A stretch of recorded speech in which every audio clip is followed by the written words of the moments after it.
라오디게아 교회의 사자에게 편지하라. 아멘이시오. 충성되고 참된 증인이시오. 하나님의 창조의 근본이시니가 이르시되 내가 내 행위를 아노니 내가 차지도 아니하고 뜨겁지도 아니하도다. 내가 차든지 뜨겁든지 하기를 원하노라. 내가 이같이 미지근하여 뜨겁지도 아니하고 차지도 아니하니 내 입에서 너를 토하여 버리리라. 내가 말하기를 나는 부자라 부요하여 부족한 것이 없다 하나 내 곤고한 것과 가련한 것과 가난한 것과 눈먼 것과 벌거벗은 것을 알지 못하는도다. 내가 너를 권하노니 내게서 불로 연단한 금을 사서 부요하게 하고 흰옷을 사서 입어 벌거벗은 수치를 보이지 않게 하고 안약을 사서 눈에 발라보게 하라. 무릇 내가 사랑하는 자를 책망하여 징계하노니 그러므로 내가 열심을 내라 회개하라. 볼지어다 내가 문 밖에 서서 두드리노니 누구든지 내 음성을 듣고 문을 열면 내가 그에게로 들어가 그와 더불어 먹고 그는 나와 더불어 먹으리라. 이기는 그에게는 내가 내 보좌에 함께 앉게 하여 주기를 내가 이기고 아버지 보좌에 함께 앉은 것과 같이 하리라. 귀 있는 자는 성령이 교회들에게 하시는 말씀을 들을지어다. 아멘. 아멘. 우리 옆에 한번 인사 나누겠습니다. 우리 성도님이 계셔서 아름다운 교회가 더 아름답습니다. 우리 성도님, 권사님, 장로님이 계셔서 아름다운 교회가 더 아름답습니다. 네, 한 번 더 인사하겠습니다. 아주 환한 미소로 최고 사랑하는 눈빛 하트를 날리시면서 사랑하고 축복합니다. 이렇게 인사하겠습니다. 사랑하고 축복합니다. 네. 옆에 계신 분의 사랑이 느껴지시죠? 네, 늘 사랑하고 축복합니다. 우리 지난주에도 제가 잠깐 말씀드린 것처럼 우리 3월 1일은 우리 전성도 본비전 수련회가 있습니다. 우리 신청서에 보면 잘 안내가 되어 있는데요. 꼭 여러분 그날 시간을 내셔서 함께 그 귀한 수련회에 동참을 하시면 좋겠습니다. 안 오면 아마 두고두고 한이 맺힐 겁니다. 그때 갈 걸 하면, 네, 때는 1년 또 기다리셔야 됩니다. 그러니까 후회하지 마시고, 네, 그날 꼭 같이 참석해서 은혜 받으시면 좋겠고요. 오늘 주보 속지 안에 그 기도 제목 카드가 들어있는데요. 대신방을 위한 기도 제목 카드입니다. 여러분 그거 아시죠? 기도 제목 한번 쓰는 것도 쉽지 않습니다. 네. 평소에 기도하지 않으면 더 힘듭니다. 그래서 한번 이 카드를 미리 내어드린 이유가 바로 거기에 있습니다. 이 기도 제목 카드 들고 기도하시면서 꼼꼼히 한번 적어보시면 좋겠습니다. 그래서 신방 갈 때 이 기도 카드를 딱 내어놓으시면 제가 그 기도 카드를 보고 기도하고 또 제가 이걸 보관하고 있으면서 두고두고 계속 기도하겠습니다. 그러니까 여러분 꼭 중요하게 생각하시고 기도하고 미리 나는 아마 계산해보니까 한 4월 달쯤 될 것 같은데 그때 가서 적어야지 하면 그때 가면 잊어버립니다. 그래서 내어드릴 때 꼭 적어서 성경책에 끼워놓고 기도하고 계시다가 그렇게 온 가족이 같이 신방 받을 때 함께 그렇게 기도하면 좋겠습니다. 그래서 카드를 꼭 미리 작성해 주시면 좋겠습니다. 우리 옆에 분들 한번 서로 축복하도록 하겠습니다. 우리 사랑해요, 축복해요. 옆에 분들 바라보시면서 아까는 축복했지만 이번에 찬양으로 사랑해요, 축복해요. 사랑해요, 축복해요. 축복해요. 당신의 마음에 우리의 사랑을 드립니다. 사랑을 드려 서로 격려하며 사랑하며 축복합니다. 오늘 읽었던 그 본문의 말씀을 가지고 주님과 더불어 먹으라 라오디게아 교회입니다. 마지막 하나의 말씀을 증거하겠습니다. 오늘 소아시아 7교회 7번째 등장하는 라오디게아 교회에 주신 주님의 편지입니다. 에베소 교회로 시작했는데 벌써 7번째까지 왔네요. 시간이 많이 지난 것 같습니다. 여러분, 이 라오디게아는 백성의 정이라는 뜻을 갖고 있는 도시 이름입니다. 라오디게아. 예수님 오시기 전 주전 한 3세기경에 그 셀레우쿠스 왕조의 안티오쿠스 2세가 왕으로 있을 때 그 도시가 완전히 폐허가 된 적이 있었는데요. 그 도시를 다시 재건하면서 자기 아내의 이름을 따서 라오디케라고 하는 아내가 있었는데 라오디케라고 하는 이름을 따서 라오디게아라고 이름을 지었습니다. 이 라오디게아는 특별히 땅이 굉장히 비옥했고요. 또 양을 기를 수 있는 목초지가 많이 있어서 이곳에서는 양을 많이 키우고 또 그 양을 키우고 그 양털을 가지고 짠 그 깔개라든지 옷 같은 것들이 그 지역의 주산물이었습니다. 또 교통의 중심지기도 했고 상업이 굉장히 발달했고 상업이 발달하다 보니까 다른 도시에 비해서 은행이 굉장히 왕성했던 곳이 바로 이곳입니다. 은행업이 왕성했던 곳이 바로 이 라오디게아 도시입니다. 그리고 이곳은 치유의 신이라고 하는 치유의 신을 모시고 있는 신전이 있고 또 특별히 의과대학이 있었습니다. 의과대학이 있었고요. 특별히 그 안과 쪽에 유명한 도시였습니다. 그러니까 눈에 바르면 금방 눈병이 낫는 프리기안이라고 하는 안약의 생산지로도 유명한 곳입니다. 그래서 이 도시 사람들은 보시다시피 목축업도 잘 되고 농업도 잘 되고 상업도 잘 되고 은행도 잘 돌아가는 건 그만큼 부유하다는 겁니다. 그래서 모든 사람들이 스스로가 부자라고 여겼고 또 부족함이 없다고 여겼고 우리 도시에는 가난한 사람, 곤고한 사람, 그런 사람이 없다고 자부할 만큼 모든 사람들이 스스로 생각할 때 참 우리는 부자다, 별로 부족한 게 없다 그렇게 여기면서 살았던 것 같습니다. 그러나 이 라오디게아 도시에도 두 가지의 치명적인 문제가 있었습니다. 하나는 그 빌라델비아 교회처럼 지진이 자주 일어났다는 겁니다. 지진이 자주 일어나서 늘 불안한 가운데 있었습니다. 실제로 예수님이 오시고 난 이후에 주후 한 60년경에 이 도시가 완전히 폐허가 되는 지진이 있었습니다. 그때 빌라델비아 쪽도 지진 때문에 폐허가 되었고 이 라오디게아도 폐허가 되었는데 여러분 그 도시를 다시 재건하면서 로마의 도움을 하나도 받지 않고 그 라오디게아에 살고 있는 부자들이 스스로 돈을 내어서 이 도시를 재건했습니다. 그러니까 도시는 비록 망했지만 그 안에 돈을 갖고 있는 사람들이 많아서 도시를 다시 일으켜 세웠고 두 번째는 물 공급이 원활하지 못했습니다.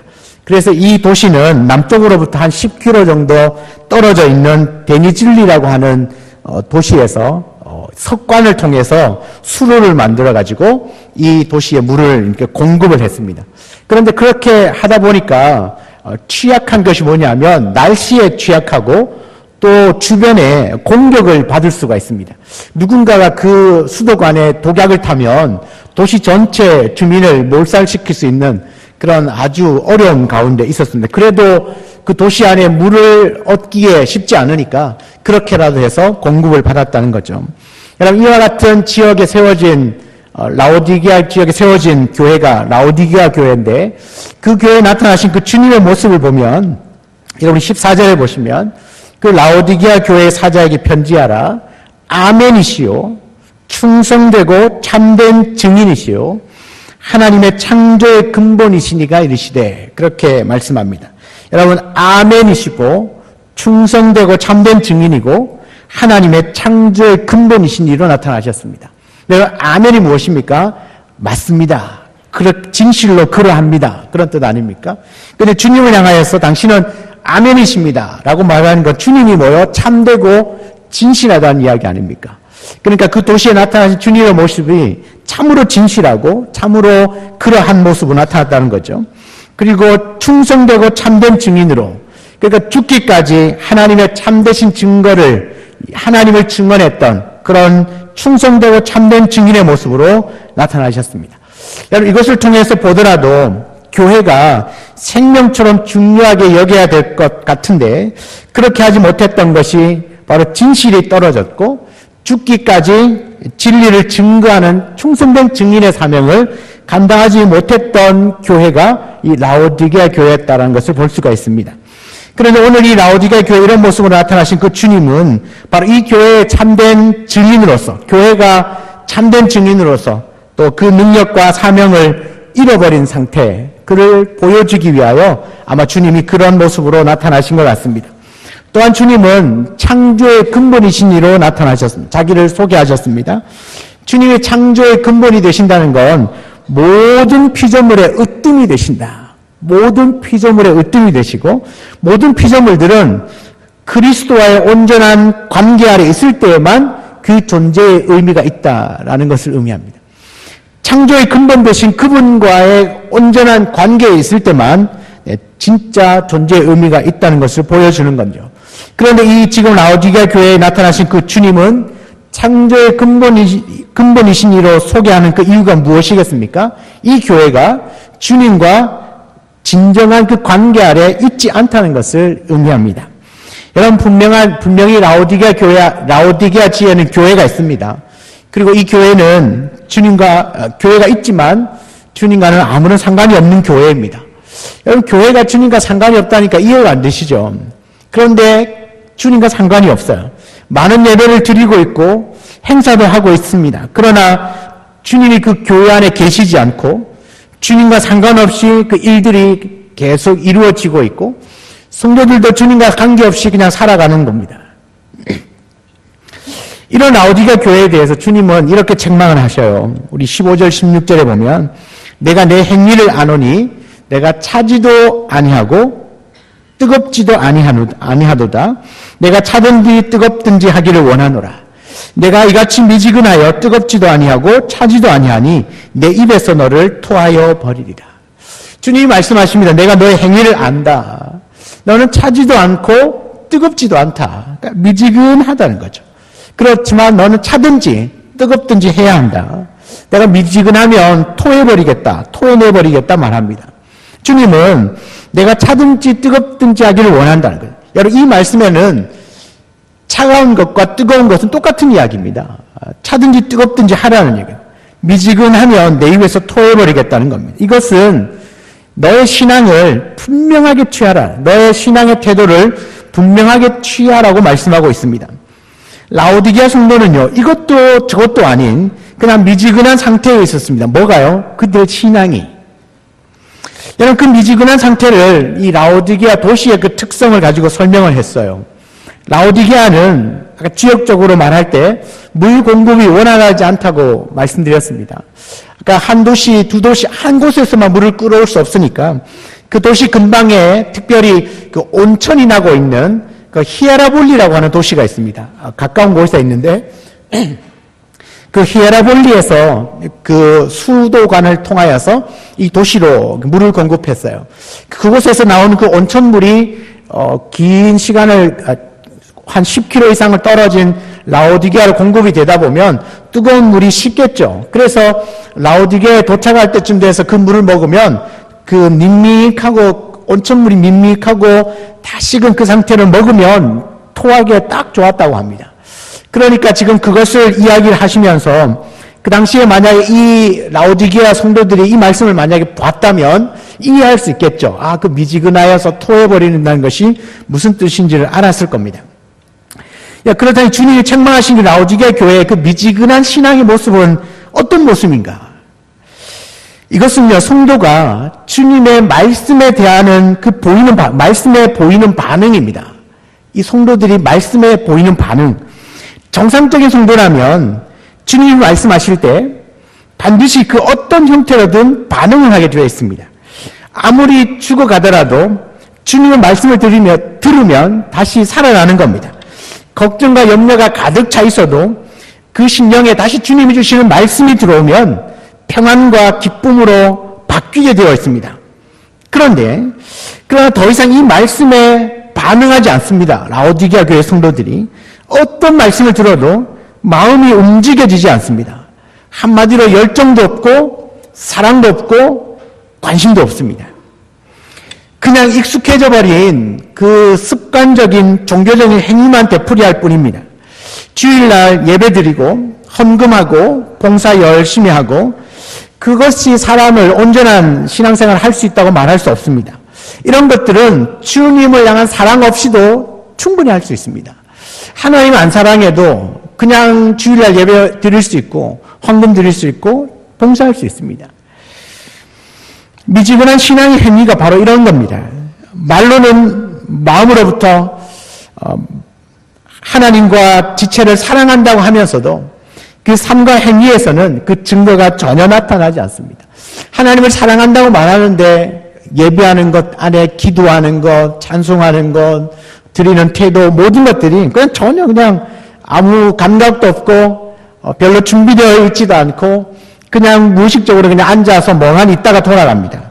그 시간이 언제 끝날까 시계만 보고 있는 거죠. 그렇다면 이런 신앙이 이렇게 미지근해지는 그 이유가 뭘까요? 이렇게 왜 처음 주님을 믿었을 때 누구나 다 뜨거웠을 텐데 왜 시간이 흐르면서 이렇게 미지근해져 버렸을까? 특별히 라오디게아 교회 성도들이 왜 마음이 그렇게 식어버렸을까? 여러분 17절 초반에 보면 너무나 분명하게 나와요. 그 이유가 나오는데 17절 초반에 이렇게 말합니다. 내가 말하기를 나는 부자라. 부요하여 부족한 것이 없다. 여러분 라오디게아 성도들이 신앙이 미지근해져 버린 그 이유는요. 자기들 스스로가 난 부자고 부유하여서 부족한 것이 없다고 스스로 그렇게 여기고 있기 때문입니다. 난 부족한 게 없다. 스스로 생각할 때 뭐 돈에 아쉬운 것이 없고 건강하고 아이들 공부 잘하고 별로 아쉬운 것이 없어요. 그렇다 보니까 점점점 주님을 향한 사랑이 식어지고 예배에 대한 감격을 잃어버리고 믿음이 뚝뚝뚝 떨어지는 겁니다. 그런데 여러분 당시에 그 부자가 되어서 부요한 것이 부족한 것이 없을 만큼 살려면 여러분 우리가 앞에서 살펴본 그 교회들에 나온 그 믿음의 사람들처럼 여러분 그리스도인 성도가 부유하게 부자로 산다는 건 어렵습니다. 말이 안 되는 겁니다. 거의 불가능한 일이었습니다. 왜냐하면 황제 숭배, 우상 숭배를 하지 않고는 돈을 벌 수 없기 때문에 그렇습니다. 믿음을 지켰다면 황제 숭배와 우상 숭배를 거부했다면 부자가 될 수 없었던 거죠. 여러분 칭찬받았던 교회였던 서머나 교회는요. 그냥 그 말씀 그대로 환난과 궁핍한 교회라고 주님이 말씀하세요. 서머나 교회는 황제 숭배를 거부했다는 이유로 재산을 몰수당했어요. 그리고 그들은 가난과 궁핍을 오히려 자랑거리로 여겼습니다. 왜요? 그들은 비록 가난할지라도 궁핍할지라도 주님을 향한 그 믿음을 저버리지 않았기 때문에 그렇습니다. 그래서 주님은 그 서머나 교회 성도들 향하여서 뭐라고 말하죠? 너희는 믿음에 부요한 자다. 그렇게 말합니다. 돈이 많아 부유한 것이 아니라 그들이 믿음을 지켰던 것 때문에 부자가 된 겁니다.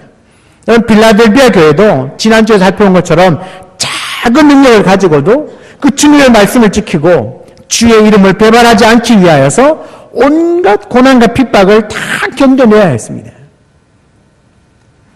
비록 책망받았지만 그 버가모 교회도요. 예수 이름을 굳게 붙잡고 있다가 죽기까지 그 믿음을 저버리지 않았던 사람들이 있었습니다.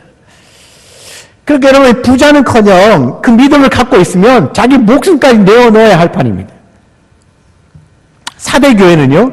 흰옷을 입고 주님과 합당한 삶을 살아가지고 생명책에 이름이 지워지지 않을 것을 약속받은 사람들이 있었다는 겁니다. 여러분 이 사람들이 어떻게 그 약속을 받아냈습니까? 비록 자기가 궁핍하고 가난할지라도 그 믿음을 끝끝내 저버리지 않았기 때문에 그들은 하늘의 그 생명책에 이름이 지워지지 않는 놀라운 약속을 받았다는 거죠. 여러분 이들 모두는 예수를 믿는다는 이유만으로 엄청난 환난과 궁핍을 겪어야 했습니다. 당시 성도들은 그 예수 이름 때문에 상거래의 제약을 받고 치질도 되지 않고 그냥 살아가는 그 삶 자체가 너무나 힘들었고 재정적인 손해를 감수해야 됩니다. 내 재산이 몰수당할 수도 있었습니다. 이런 맥락에서 본다면 이 라오디게아 교회의 성도들이 부자가 되고 부유해가지고 스스로 부족한 것이 없다고 말하는 것이 도대체 그들은 어떻게 살았다는 이야기입니까?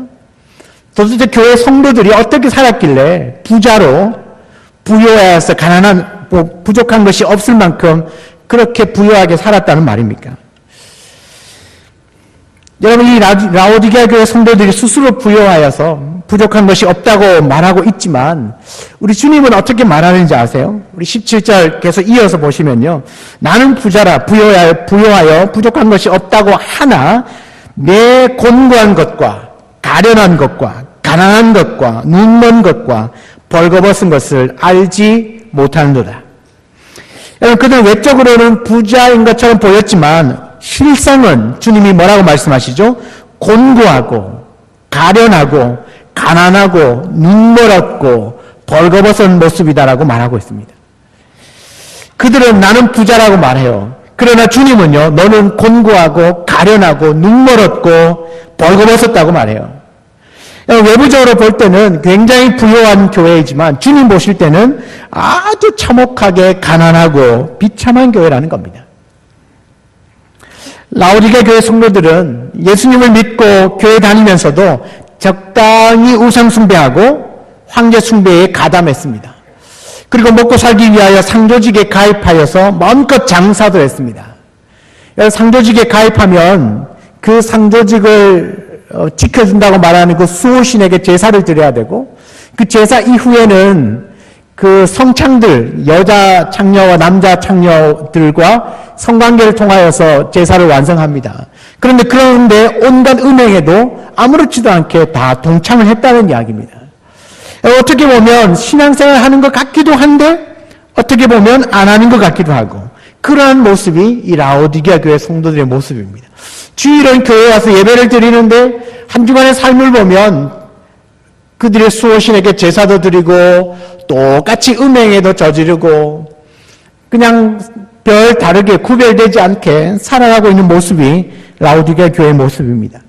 그들 안에는 주님을 향한 뜨거운 열정, 주님을 사랑하는 마음은 찾아볼 수가 없습니다.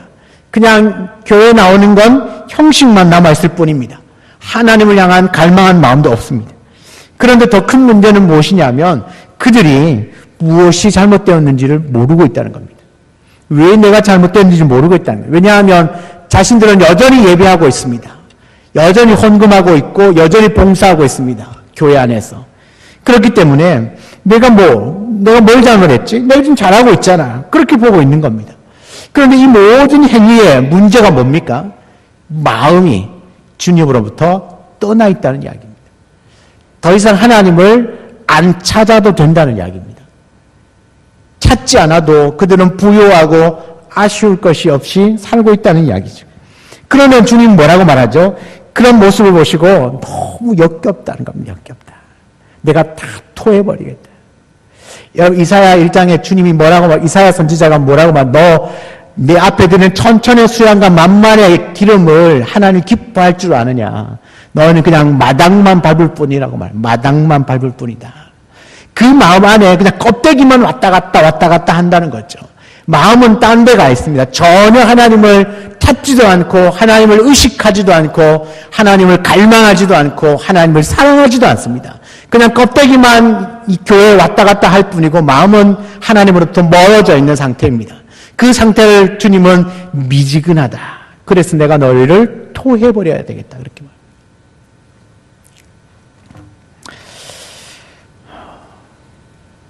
우리의 모습이 이런 모습이 아니기를 원합니다.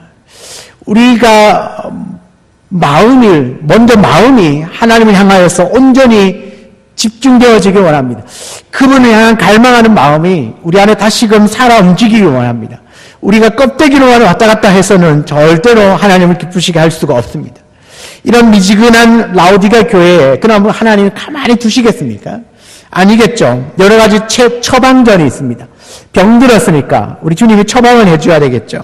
우리 18절 첫 번째 보면 내게서 불로 연단한 금을 사서 부요하게 하고 여러분 라오디게아 성도들이 알아들을 수 있는 아주 익숙한 것을 가지고 처방을 내리셨습니다. 내게서 불로 연단한 금을 사서 부요하게 하고 여러분 금은 돈과 연결이 되어 있습니다. 라오디게아는 금을 모아가지고 금을 모으기 위하여서 혈안이 되어 있었습니다. 왜? 돈이 많으니까 어떻게든 금덩어리를 많이 모아놔야 나중에 망하더라도 이 금을 갖고 있으면 어디 간도 살 수 있잖아요.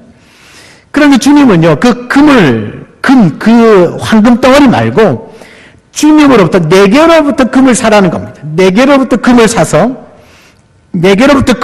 불로 연단한 금을 사라고. 내게로부터, 주께로부터 금을 사라는 거죠. 그럼 주님께로부터 사는 그 금이 뭘까? 여러분, 베드로 사도는요, 베드로전서 1장 7절에 이렇게 말합니다. 너희 믿음의 확실함은 불로 연단하여도 없어질 금보다 더 귀하다. 불로 연단되어서 금은 없어질지 모르지만 너의 믿음은 없어지지 않는다. 그러니까 주님이 내게로부터 사라고 하는 그 금은 바로 믿음이었습니다. 불로 연단한 믿음. 이 세상에서 가장 귀한 것은 바로 고난을 통과한 연단된 믿음입니다. 어떤 사람의 믿음이든지 그 사람의 믿음이 참된 믿음이 되려면 시련을 통과하여야만 그 믿음이 더 순수함이 증명될 수 있어요. 여러분, 불로 연단한 금을 사라는 말씀은 지금이라도 제대로 정신을 차리고 고생하는 것을 두려워하지 말라는 겁니다. 무엇 때문에 고생하는 건요? 예수 때문에 고생하는 것을 두려워하지 말라는 겁니다. 세상적인 방법으로 잘 사는 것보다 믿음으로 고생하는 편을 택하라는 말입니다. 그러면 결국 믿음의 부요한 자가 된다는 말입니다. 그들에게 내린 첫 번째 처방전이 불로 연단한 그 금을 내게로부터 살아요. 주님으로부터 살아갈까요? 믿음의 시련을 견뎌내라는 얘기입니다.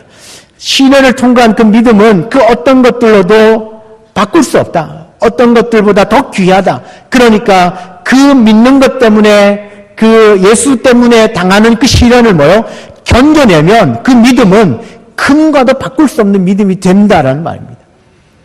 견뎌내라는 겁니다. 예수 때문에 당하는 고난, 어려움, 힘든 것들을 견뎌내라. 두 번째로 계속해서 18절에 보면 흰옷을 사서 입어 벌거벗은 수치를 보이지 않게 하라. 여러분, 더러운 옷보다 더 부끄러운 건 벌거벗은 겁니다. 이런 벌거벗은 수치를 가리려면 옷이 필요한데 주님은 흰옷을 사라고 말합니다.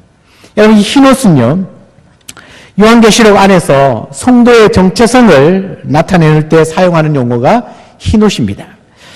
반대로 이 벌거벗은 모습은 그 우상숭배에 동참한 이스라엘과 다른 이방 나라들을 정죄할 때 쓰는 용어였습니다. 그러니까 주님은 교회를 향하여서 우상숭배로 말미암아 잃어버렸던 너의 그 정체성, 이스라엘 백성의 그 정체성을 다시 회복하라고 말합니다. 흰옷을 사서 입으라. 그리고 너의 벌거벗은 수치를 보이지 않게 하라. 그 말은 뭐예요? 너의 정체성, 너는 하나님의 자녀야. 너는 하나님의 백성이야. 너는 하나님의 택한 백성이라고 하는 그 정체성을 회복하라는 거예요. 다시 생각하라는 거죠.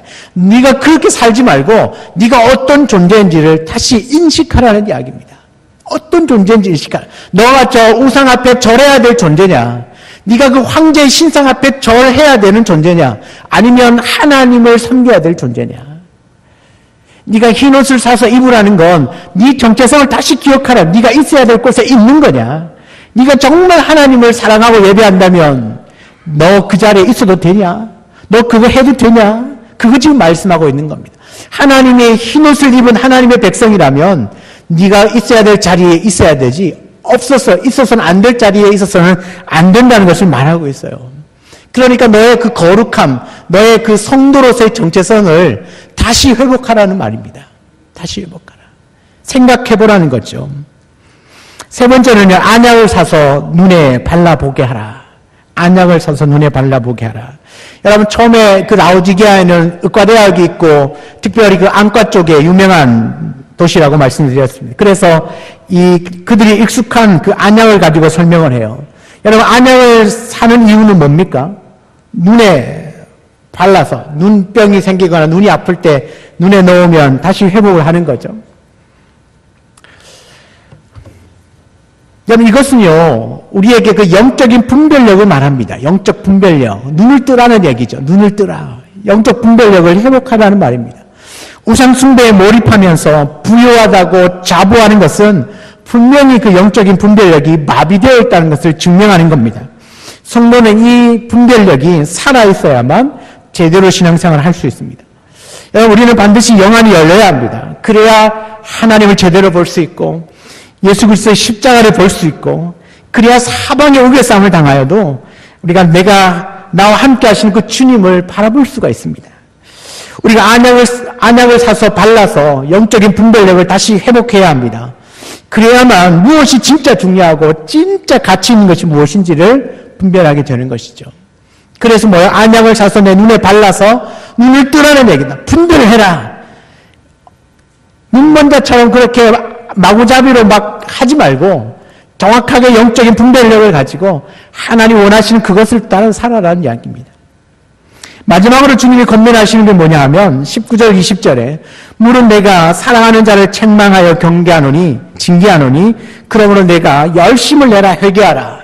20절 뭐라고 말하죠? 볼지어다 내가 문 밖에 서서 두드리노니 누구든지 내 음성을 듣고 문을 열면 내가 그에게로 들어가 그로 더불어 먹고 그는 나와 더불어 먹으리라.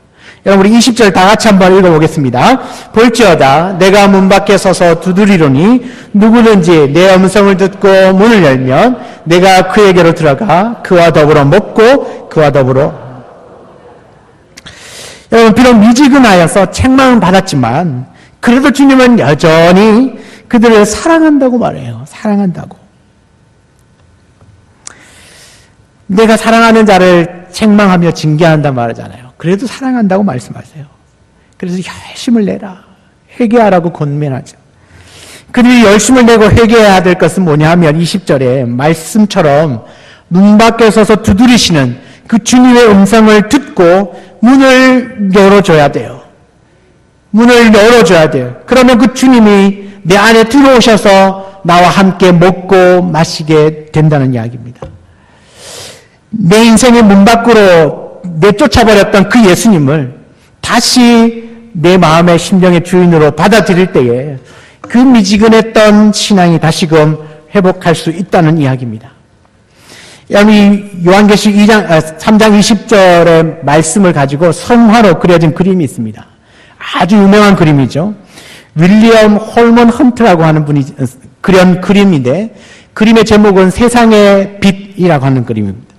예수님을 구주로 영접했지만 점점 안일해지면서 주님을 중심에 모시는 것이 아니라 사실은 그 주님을 바깥으로 내쫓아버렸습니다.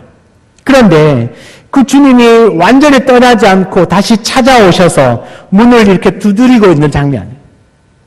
제가 이 그림을 띄웠어야 되는데. 문을 이렇게 두드리고 있습니다. 그런데 그 그림을 잘 보시면 문 밖에서는 문고리가 없습니다.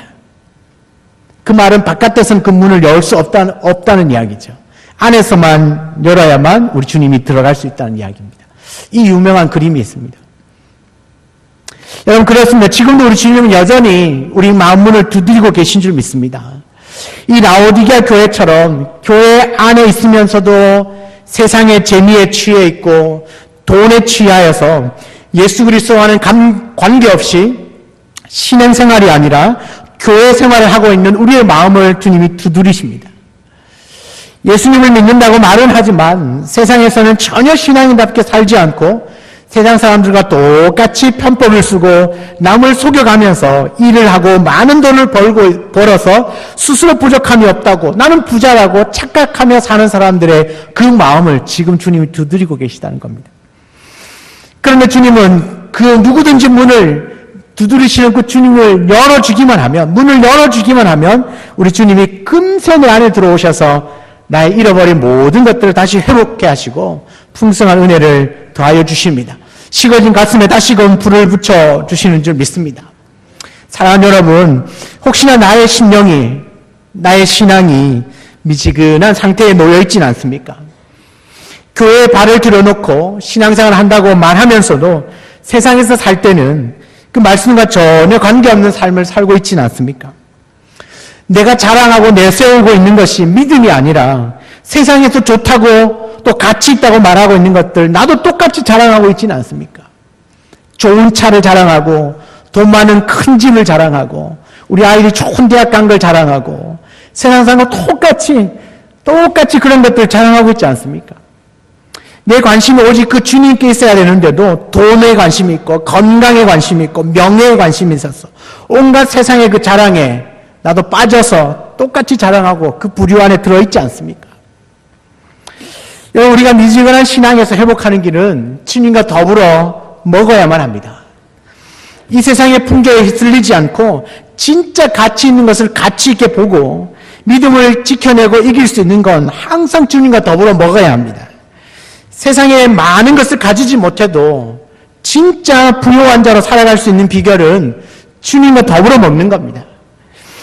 그럼 여러분 도대체 주님과 더불어 먹는단 말이 무슨 말이겠습니까? 주님과의 온전한 관계를 말합니다. 온전한 관계. 여러분 내가 매일 주님으로부터 관심이 떠나지 않고 내 마음과 생각이 주님께로 온전히 집중되어지려면 주님과의 온전한 관계, 주님과 더불어 먹는 것이 필요한데 그럼 이 더불어 먹는 것, 주님과 더불어 먹고 주님과 온전한 관계를 매일매일 유지하고 지켜나가려면 반드시 해야 되는 게 있어요. 뭐냐면 그게 기본으로 돌아가는 겁니다. 기본, 본질로 돌아가는 겁니다. 그 기본과 본질이 뭡니까? 말씀과 기도입니다. 말씀과 기도.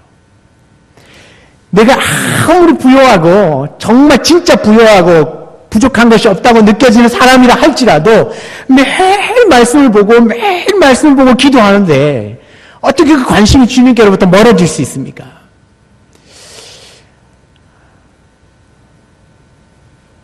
그 세상을 다 떠나서 돈 있고 없고 다 빼고 그냥 내가 하루를 살아가는 삶에 말씀과 기도를 매일 말씀 보고 기도하고 있는데 어떻게 내 마음 안에서 주님이 떠날 수 있냐고요. 반대로 내가 아무리 열심히 살고 뭔가 해도 매일매일의 삶에서 내가 말씀이 없고 기도가 없으면 어떻게 내가 주님을 그 사랑을 어떻게 내가 보여주며 드러내면서 살겠습니까? 여러분 주일 한 번 예배 드리는 것으로는 안 됩니다. 제가 장담하건대 오늘 제가 축도하고 나가면서 다 잊어버릴 겁니다. 오늘 도대체 목사님 무슨 말씀하셨나 기억도 안 날 겁니다. 그래서 집에 가서 이제 다시 동영상 틀어보면 목사님이 또 새로운 말씀을 하셨네 막 이러실 겁니다. 네. 전혀 생소하게 들릴 겁니다. 여러분 그게 아니에요. 우리가 본질 가장 기본 말씀과 기도가 바로 주님과 더불어 먹는 겁니다. 그 주님과 더불어 먹는 삶이 계속 이어져야만 우리의 마음과 심이 식어지지 않아요. 잠시 식어질지 모르지만 다시 불이 붙어요. 왜? 말씀과 기도가 들어오지 않고는 절대로 불 붙지 않습니다. 천하장사가 없습니다. 다른 방법이 없어요. 다른 것들로는 우리의 그 식어진 가슴이 다시 뜨거워질 수가 없다는 이야기입니다.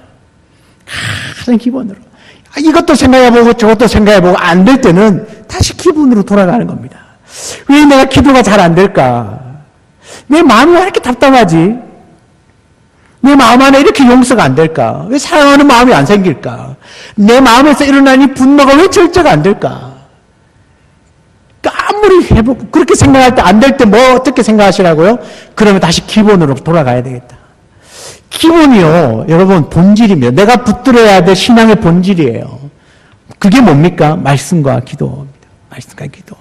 그걸 다시 붙들고 회복하기 시작하면 다시금 모든 것들이 다 풀어지기 시작합니다. 이제 용서가 되기 시작하고 내 마음이 뜨거워지기 시작하고 주님 사랑하는 마음이 내 안에 불같이 다시 일어나기 시작해요. 전도의 열정이 일어나고 기도의 줄이 다시 잡히는 거예요. 이것저것 다 막혔다고 생각될 때 다시 본질로 기본으로 돌아오시길 바랍니다.